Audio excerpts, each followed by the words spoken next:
love to work with my clients making color selections, and it's one of the hardest things for them to do, and sometimes because of all the choices they're paralyzed by fear. So I love to sit down with my clients and kind of have a process to work with them in selecting color.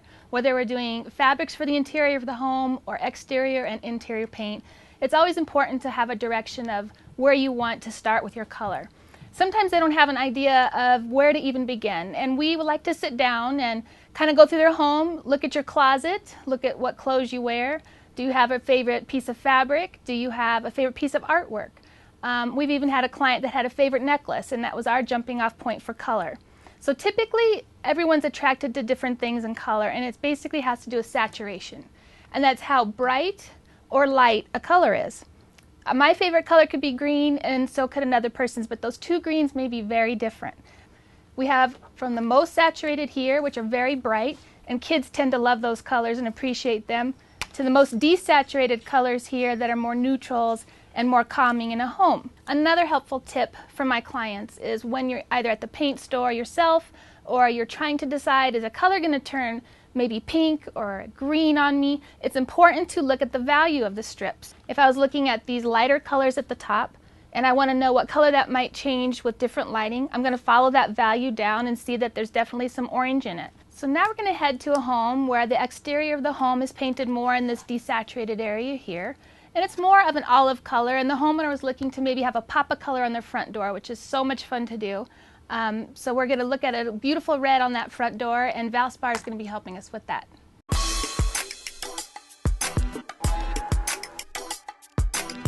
Good morning, I'm Steve Sides with Valspar.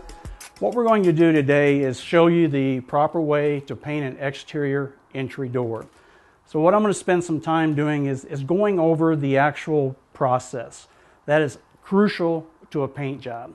We should spend twice as much time on the prep as the actual painting itself.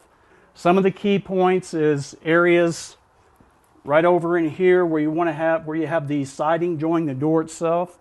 You want to make sure that area is caulked thoroughly and the caulk is completely dry prior to applying the paint. What I'll walk you through now is the actual process of painting and taping your door hardware. You have two options. You can remove the hardware, or you can also just tape around it with a good quality painter's tape. Same would apply with the glass on the door. Tape off the areas where you do not want to have paint. One of the most crucial steps to painting any project is using a primer over the surface. What a primer does is it gives the paint a good surface to adhere to. Every primer is a little bit different. Normally you're looking at about a 4-hour dry time. On this particular project, we have a brand new door that was recently installed, so there isn't a lot of prep work that we need to do. We have a couple of areas where we'll do some touch-up, but for the most part, we'll go in, we'll clean off any manufacturing dust, and then we'll be ready to start this project.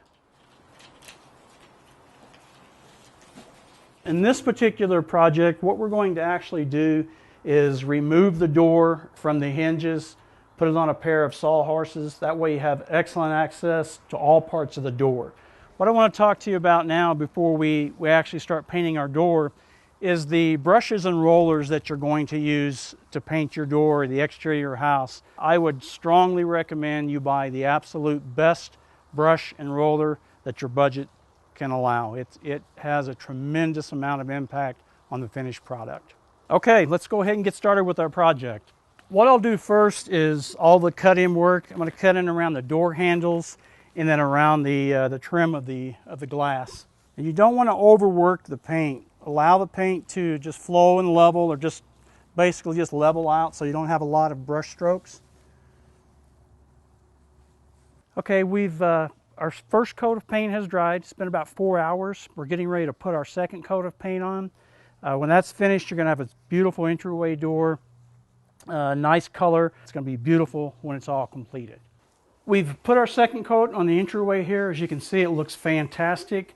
One thing that I wanted to mention, the product that we're using, the Valspar Duramax, has a temperature range of down to 35 degrees and up to 90 degrees. So tonight we're only dropping down to 41 degrees, so it's a perfect time to finish up your fall projects. So come on into your local Lowe's Home Improvement store where you can pick up one of the Valspar paints and allow us to help you create your own first impression project. So when we come back, we'll decorate the front door to welcome your guest home for the holidays.